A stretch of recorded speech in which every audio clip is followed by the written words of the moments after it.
सिद्धार्थ शिक्षा सदन में आपका स्वागत है।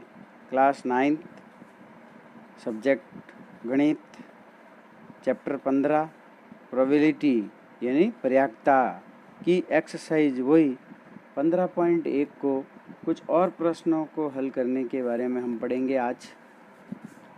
और इसके अंदर देखेंगे प्रिय विद्यार्थियों कि प्रोबेबिलिटी को अगर अच्छी तरह से अगर सीखना है तो इसमें बता रहा है, देखो कि आप देखेंगे कि पर्याप्तता का अर्थ होता है घटना ए के अनुकूल होने की पर्याप्तता, यानी इसको पी ए से, पी बी से, पी ई से, किसी से भी लिख सकते हो। फिर आगे कह रहा है घटना ए के अनुकूल घटनाएं लिखेंगे, इसको एम के नाम से भी दिया जा सकता है। और निषेध यानी कुल घटनाएं लिखेंगे यहाँ पे, और यहाँ पे बटा एन हो जाएगा। अब देखिए, जब कभी आपको अगर घटना एक के नहीं घटने की अगर पर्याप्तता ज्ञात करना है, यानी पी ए बार ज्ञात करना है, तो आपको लिखना है 1 माइनस पी ए का मतलब घटना घटने की पर्याप्तता हमने निकाल दी है। और अगर इसको एक में से अगर इसको घटाएंगे घटना घटने की पर्याप्तता को, तो न घटने की पर्याप्तता आ जाएगी। यानी घटना ई की पर्याप्तता ऐसे निकाला जाता है, और अगर नहीं घटना घटने की है तो एक में से माइनस कर देते हैं। इस प्रकार हमारे पास में एक सूत्र प्रयोग में आता है, जैसे बता भी रहा है, किसी प्रयोग की सभी प्रारंभिक घटनाओं की पर्याप्तताओं का योग 1 होता है। मैंने बताया था पहले भी, पिछले वीडियो में भी बताया था। व्यापक रूप से किसी घटना ई के लिए सत्य है कि पी ई बार यानी ये घटना न घटने की है, तो 1 माइनस क्या कर देगा, पी ई करेगा। ये पी ई किसकी है, घटना घटने की है, घटना घटित होने की है या पर्याप्तता को व्यक्त करने की है। एक असंभव घटना की पर्याप्तता हमेशा 0 होती है। असंभव का मतलब कि किसी संख्या में अगर मान लो कहता है कि 15 में 7 का भाग पूरा जाता है, तो ये एक असंभव घटना हो गई। इसमें क्योंकि भाग पूरा नहीं जाता है, तो कैसी घटना हो गई, असंभव हो गई। फिर एक घटना ई की पर्याप्तता एक ऐसी संख्या है कि पी ई का मान हमेशा 0 और 0 से यानी बराबर भी हो सकता है, यानी 0 के बराबर भी हो सकता है, और 0 से बड़ा भी हो सकता है। क्या हो सकता है, बड़ा हो सकता है, बड़ा यानी और पी का मान। और फिर ई पी ई यानी ये पर्याप्तता का मान। फिर कहता है 1 के बराबर भी हो सकता है, और 1 से हमेशा छोटा ही होगा। जहाँ ई बार घटना ई नहीं को व्यक्त करता है, और ई बार एक दूसरे के पूरक घटनाएं कहलाती हैं। कैसी घटनाएं कहलाती हैं, पूरक। जहाँ ई बार घटना ई के नहीं घटने के व्यक्त करता है, ई और ई बार एक दूसरे की पूरक घटनाएं कहलाती हैं। मतलब एक दूसरे की पूरक है, एक आने की, ई आने की है तो ई बार नहीं आने की। इस प्रकार हम देखेंगे, कुछ प्रश्न लेते हैं और प्रश्न को हल करते हैं कि प्रश्न क्या कह रहा है। अच्छी तरह से समझते हैं तो प्रश्न बहुत ही सरल हो जाता है। और इस बहुत ही सरल प्रश्नावली है ये। इसको सरल करने के लिए देखो, पढ़ते हैं। एक मौसम केंद्र के रिकॉर्ड को देखने से पता चलता है कि पिछले 250 क्रमागत दिनों में किए गए मौसम पूर्वानुमान में से 175 बार उसके पूर्वानुमान सही रहे। अब देखिए, ये एक प्रश्न दिया हुआ है, तो सबसे पहले दिया गया क्या है, कुल 250 दिन का दिया हुआ है, तो ये तो हमेशा कहाँ आएगा, बट्टे में आएगा। और पूर्व अनुमान में बताया गया कि 175 बार उसका पूर्वानुमान सही निकला। तो अब अगर कहता है कि सही निकलने की पर्याप्तता ज्ञात करो, तो हम 175 को कहाँ लिखेंगे, ऊपर, और बट्टे में क्या लिखेंगे, 250 लिख देंगे, और फिर इसको हल कर देंगे। फिर तो अब ये प्रश्न भी पूछ रहा है, एक दिए हुए दिन पर पूर्वानुमान के सही होने की पर्याप्तता क्या होगी। अब सही होने की पूछ रहा है, तो सीधा लिख देंगे हम, 175 ऊपर लिखेंगे और 250 बट्टे में लिख देंगे। और फिर दूसरा पूछ रहा है कि दिए हुए दिन पर पूर्वानुमान के सही न होने की पर्याप्तता। अब न होने की पूछता है, तो हम या तो इसकी पर्यायता को निकाल के 1 में से माइनस कर देंगे और या फिर 250 में से 175 घटा देंगे और जो उत्तर आएगा उसको हम ऊपर लिख देंगे और बट्टे में 250। अब दिन की कुल संख्या जिनके रिकॉर्ड उपलब्ध हैं 250। अब पहले प्रश्न कह रहा है कि पी दिए हुए दिन पर पूर्वानुमान सही था।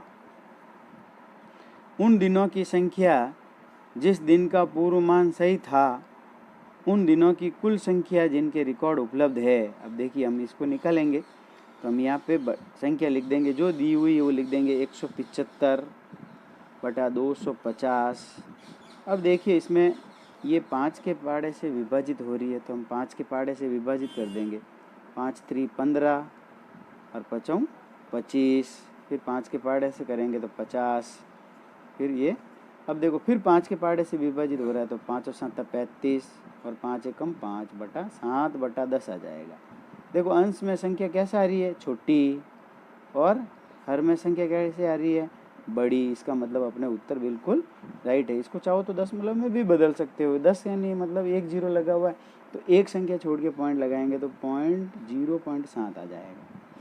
अब इसके अंदर दूसरा प्रश्न पूछ रहा था कि उन दिनों की संख्या जिस दिन का पूर्वानुमान सही नहीं था कितने दिन है। ऐसे तो पहले दिन निकाल दो, तो 250 में से 175 घटा देंगे तो पीछे बच जाएंगे 75।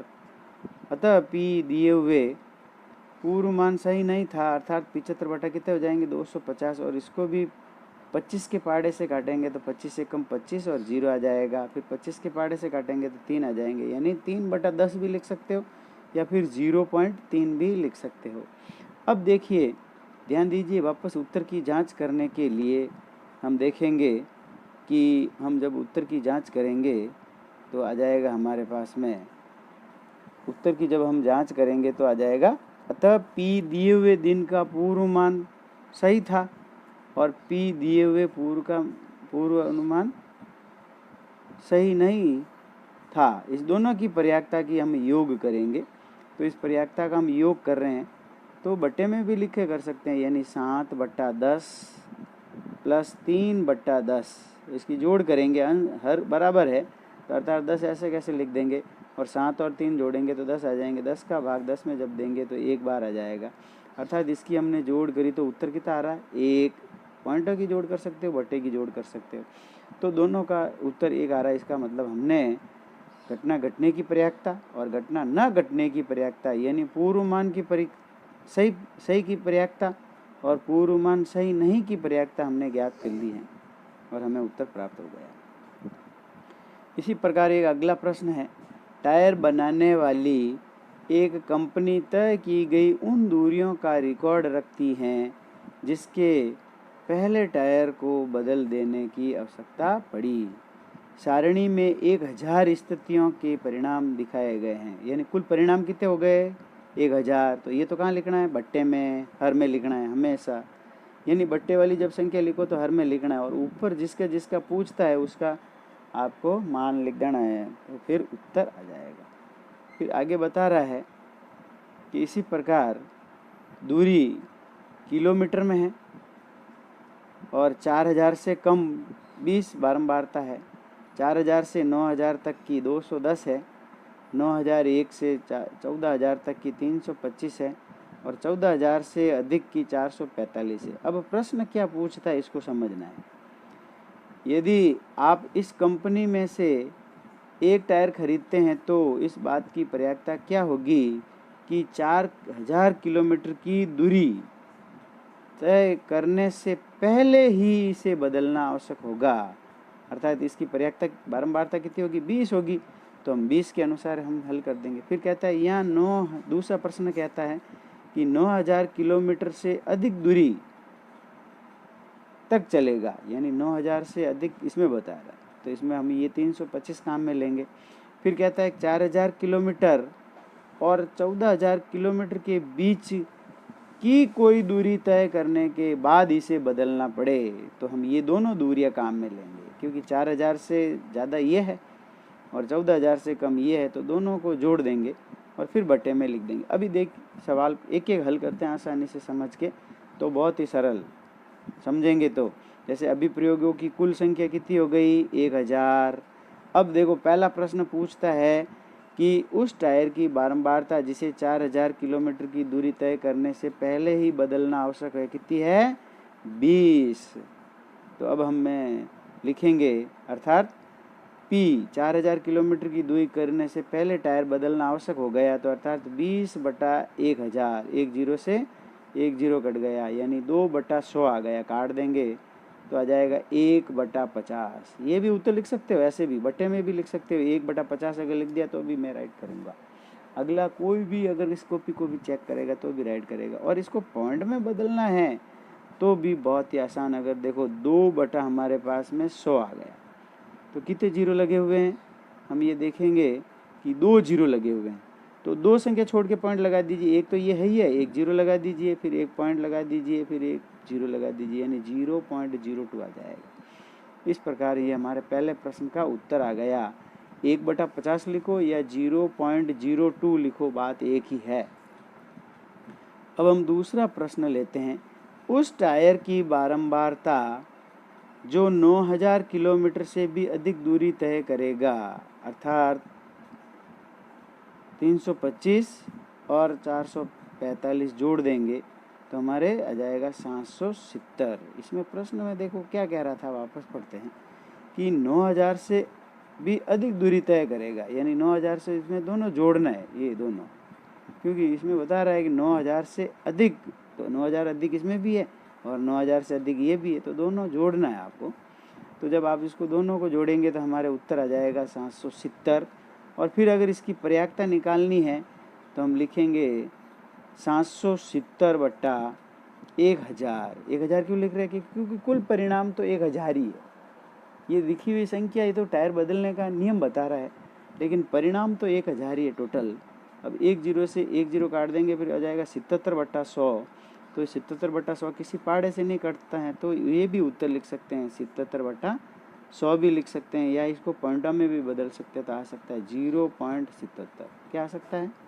0.77। फिर अगला कहता है, तीसरा प्रश्न कहता है कि उस टायर की बारंबारता जिसे 4000 किलोमीटर और 14000 किलोमीटर के बीच की कोई दूरी तय कर लेने के बाद बदलना आवश्यक है, तब हो जाएगा 210 + 325 जोड़ देंगे तो हो जाएंगे 535। कितने हो जाएंगे?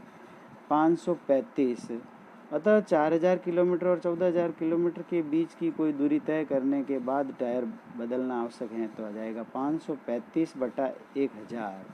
और इसको 5 के पाड़े से काट सकते तो आ जाएंगे 5 एकम 5, 0, 5 और 7 35, और 5 के पाड़े से काटेंगे तो आ जाएंगे 5 दूनी 10, 200। ये भी लिख सकते हैं, 160/200 भी लिख सकते हैं, या फिर इसको जब दशमलव में बदल देंगे तो 0.535 भी लिख सकते हैं। दोनों उत्तर राइट है। बट्टे में संख्या लिखोगे तो भी राइट, लेकिन कटता है तो जिस पाड़े से काटना, काट कर फिर कोई अगर नहीं कटता है तो आपको फिर नहीं लिखना है।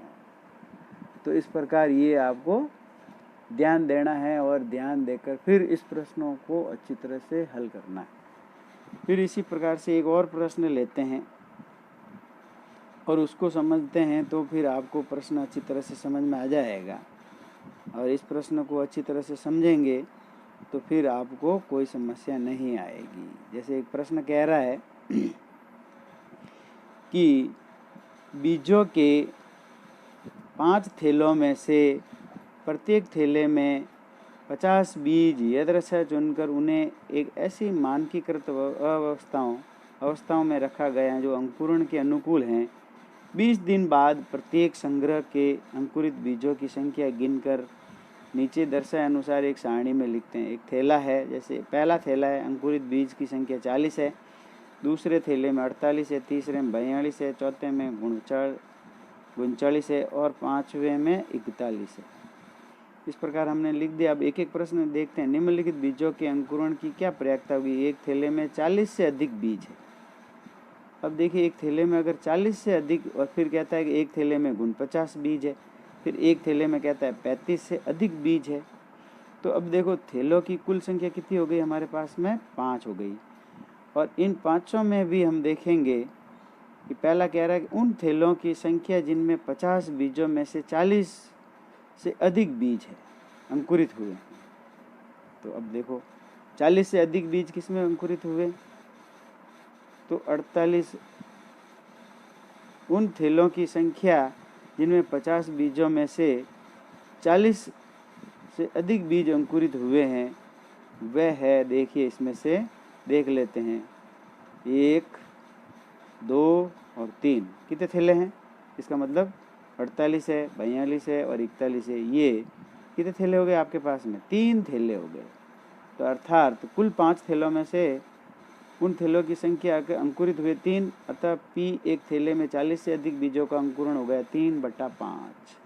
ये इस प्रकार हमारा उत्तर निकल जाएगा। फिर उन थैलों की संख्या जिसमें 49 बीज अंकुरित हुए, तो 49 देख लेते हैं कि टेबल में कहीं है 49, कहीं नहीं है, तो इसकी पर्याप्तता प्रिय विद्यार्थियों कितनी हो जाएगी, 0 हो जाएगी। यानी इसकी पर्याप्तता लिखेंगे हम 0/5, यानी बराबर 0 ही आएगी।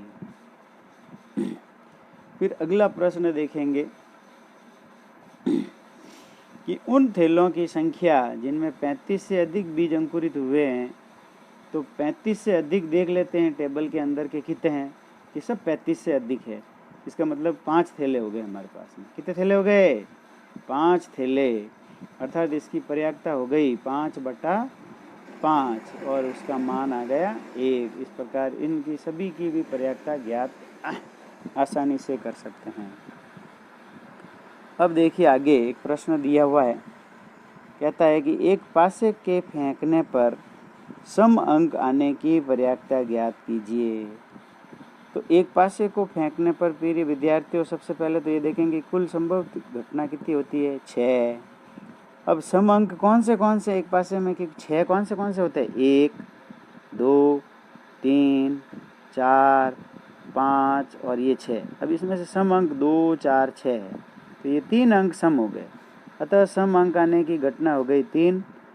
इसीलिए सम अंक आने की पर्याप्तता हो गई हमारे पास में, यानी PE बराबर लिखेंगे इसको, क्या लिखेंगे, PE बराबर घटना के अनुकूल परिणामों की कुल संख्या, और यहाँ कुल संभव परिणाम लिखेंगे। तो कुल घटना के परिणामों की संख्या कितनी है, 3, और बटे में कितना लिखेंगे, 6, तो उत्तर आ जाएगा 1/2। मैंने बताया था ना, ऐसे पॉइंट में नहीं लिख के भी लिख सकते हो। देखो प्रश्नावली की एक प्रश्न को हल करा, उसमें पॉइंट में बिल्कुल नहीं लिख रहा है। अब देखिए मैं आपको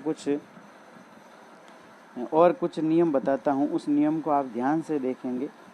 वो नियम है, पहला नियम हमारा है कि अगर सिक्के को उछालते हैं, इसको सिक्के को, ये लिखते जाना अपनी कॉपी में, सिक्के को उछालते हैं तो चित्त कितनी बार आता है, 1 बार आता है।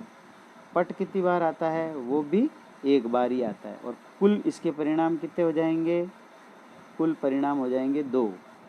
अर्थात चित्त आने की पर्याप्तता पूछता है तो कितना उत्तर आ जाएगा, 1/2। और पट आने की पूछता है तो कितना हो जाएगा, 1/2। ये आपका परिणाम प्राप्त हो जाएगा, ये मतलब पर्याप्तता आ जाएगी। अब नहीं आने की पूछता है तो भी यही उत्तर आएगा। पट आने की, चित्त आने की, नहीं आने की पूछता है तो इसका परिणाम भी यही आएगा। इस प्रकार हम देखते हैं कि हमारे चित्त आने की और पर्याप्तता, पट आने की पर्याप्तता निकल गई है। इसी प्रकार हम देखेंगे दूसरा एक होता है, देखो इसमें भी समझा दूं मैं आपको, पासा। तो क्या होता है, पासा होता है। अब पासे में गिनती होती है 1, 2, 3, 4, 5 और 6। ये पासे में कुल संख्या कितनी होती है, 6 होती हैं। अब इसमें भी परिणाम देखते हैं। अब जब परिणाम देखेंगे देखो विषम संख्या का पूछता है तो विषम संख्या होती है 1, 3, 5। तो विषम संख्या का पूछता है तो भी कुल विषम संख्या कितनी होगी, 3 होगी, तो इसकी पर्याप्तता हो जाएगी 3/6। फिर अगर सम संख्या की पूछता है तो 2, 4, 6 होगी। कौन सी होगी, 2, 4, 6, ये भी 3 ही होगी। ये क्या, कौन सी संख्या होगी, सम, और ये कौन सी होगी, विषम। फिर इसी प्रकार से विषम के बाद में आता है अभाज्य संख्या। अब जब अभाज्य संख्या की पूछता है तो हम देखेंगे कि 3, 4, 5, 6 है। तो अभाज्य संख्या होती है एक तो 2, एक 3 और एक 5 ये अभाज्य संख्या होती है, क्योंकि इसमें स्वयं का ही भाग जाता है, अन्य किसी का नहीं जाता। देखो 1 का भाग तो सब में जाता है, तो इसीलिए 1 को आपको अभाज्य संख्या नहीं लेनी है। और ये वीडियो अगर अच्छी तरह से पूरा यहाँ तक नहीं देखेंगे तो आपको समझ में नहीं आएगा। तो अभाज्य संख्या भी कितनी होती है? 3। फिर हो गई पूर्ण वर्ग संख्या, पूछे तो हो गई 1 और 4, तो वो कितनी हो गई? 2। फिर कभी कभी पूछता है कि 3 से बड़ी संख्या आने की, तो 3 से बड़ी हो गई 4, 5, 6, अर्थात 3। 4 से बड़ी पूछता है तो हो गई 5, 6। तो इस प्रकार हमारे ये परिणाम प्राप्त हो जाता है और उत्तर प्राप्त हो जाता है। इस प्रकार प्रिय विद्यार्थियों,